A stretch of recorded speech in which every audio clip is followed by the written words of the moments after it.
Ayan, magandang araw ulit sa lahat. Nakapag download ulit ng bagong video.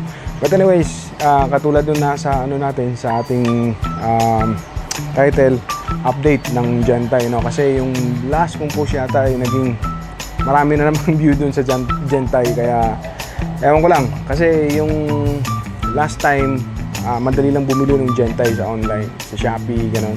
Tapos ngayon, mahirap na. Parang dati kasi po, ang alam ko noon, nung pagbili ko dun sa akin ay ay madali lang COD. Tapos nung bago ako umalis, like yata 9 months ago, hindi na sila pwedeng mag COD. Yun ang nangyari, pero hindi ko pa na-try ngayon. May update siguro ako via next week or after a couple of weeks. So ngayon, kung sa mga nanonood ay nasa August 3 kung napadaan, so after 2 weeks time mag-update ako o maggagawa ako ng bagong setup, 24 volts pa rin na setup para dun sa mga maliliit lang na setup, no. Sa bahay, ito na yung nagda-drive lahat, guys.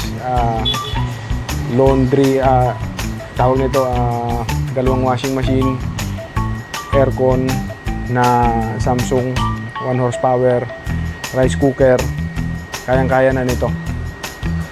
So kahit yung microwave, pero salit-salitan lang, pero wala naman talagang problema ang lumalabas. At ang masabi ko lang sa Gentay, kasi para sa Gentay na battery to, napakaganda, guys. Kung nabili nyo to, yung lalo na yung siguro yung mga unang labas, napakaganda. So magdadalawang taon na rin ata ang Gentay na to, simula nung naikabit, at wala pa rin kupas. Kung sa magtatanong lang, napakakunat. Tapos maganda talaga yung quality, guys. Hindi kayo mamumblema sa na to, sa battery na to. Papakita ko lang, tapos para makita nyo, pero na siya, parang kumupas na yung sticker niya rito. Ito yung setup natin, guys. After 9 months nung pag-uwi ko, kasi yung setup nito meron tong umuugong, no. Ito nakakonekta to diretso sa solar panel na 100 ampere. So maganda to pag ganitong setup. Yung setup nyo naman hindi naman pang pormahan. Maganda to, guys. Ito rin yung ginamit ko dun sa aso ko. So dun sa kulungan ng aso ko. So once na matamaan ng araw yun, automatic naandar. Napakalakas, guys. Parang yung sa sasakyan. Sa sasakyan talaga to. Ito yung fan ng radiator, yung mga auxiliary fan para palamigin yung coolant ng sasakyan. Ito yun. Bibili lang kayo ng 12 volts kasi mayroong 12 volts, may 24 nito. Tapos isaksak nyo diretso dun sa solar panel nyo na 100 watts yung kinabitan ko nito. Napakaganda. Malakas pa sa electric fan, guys. Na yung AC na electric fan. So lang maingay siya kasi para sa sasakyan siya.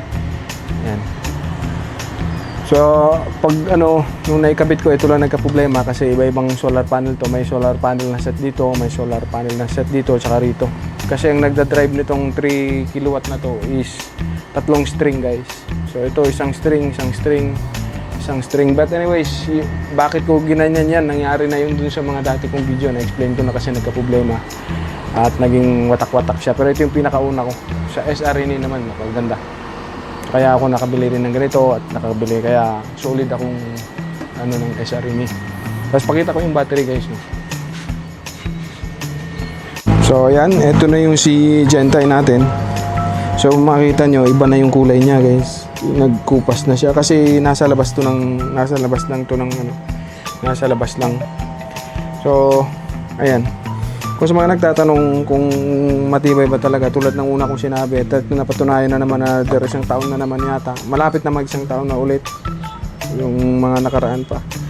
So wala pa rin siyang pagbabago, guys. So sana kahit kalahati lang ng 6,000 na cycle na to, wala na bayong-bawi ka na.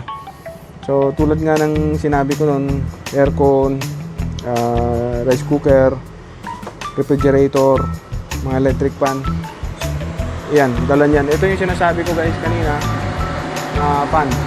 Napakalakas nito. Hindi ko lang alam kung marinig niyo pero napakalakas. So napakarumi guys kasi nga andyan yung fan. So hindi pa yan nalinis ng 9 months kasi 9 months yung kontrata natin guys. Yan. So balik tayo sa Gentay. Ito, nag-test lang ako ngayon kung balance pa ba yung dalawang cell kasi nilagyan ko to ng battery equalizer ng pang lead acid. Dati gumagana to, nung pagbalik ko wala na eh. So, kaproblema siguro. Balance pa rin yung dalawang cell na to. Napakaganda guys. So, sa mga gustong bumili nito ay para sa akin talaga maganda talaga tong battery na to. Kasi hindi kayo nito. Kung makuha nyo talaga yung tunay original, hindi ko alam kung may local pero ang nagsusupply naman nito sa Shopee, legit naman eh. Kaya ang tanong kung maganda yung battery nito, napakaganda guys. Sa isi-set up natin na bago, ganito pa rin pero yung gagamitin natin siguro si Alltap Elite 23 kW din. Tapos yung battery yung gagamitin natin is iba naman. Titingnan natin si ibang brand. So tingnan natin kung makakaya niya, kung ano yung kakayanan ng battery na to, na Gentay na to. So pakiabangan na lang sa susunod na video kasi meron tayong bagong battery na kakabit guys. So ito nga pala yung gamit ko is 12.8 volts na 280 ampere ng Gentay. Ayan yung setup natin guys. Marami pong salamat sa lahat at kita-kita tayo sa mga susunod na linggo. Marami pong salamat hanggang sa muli. Sa mga subscriber na maraming salamat po. Hanggang sa muli.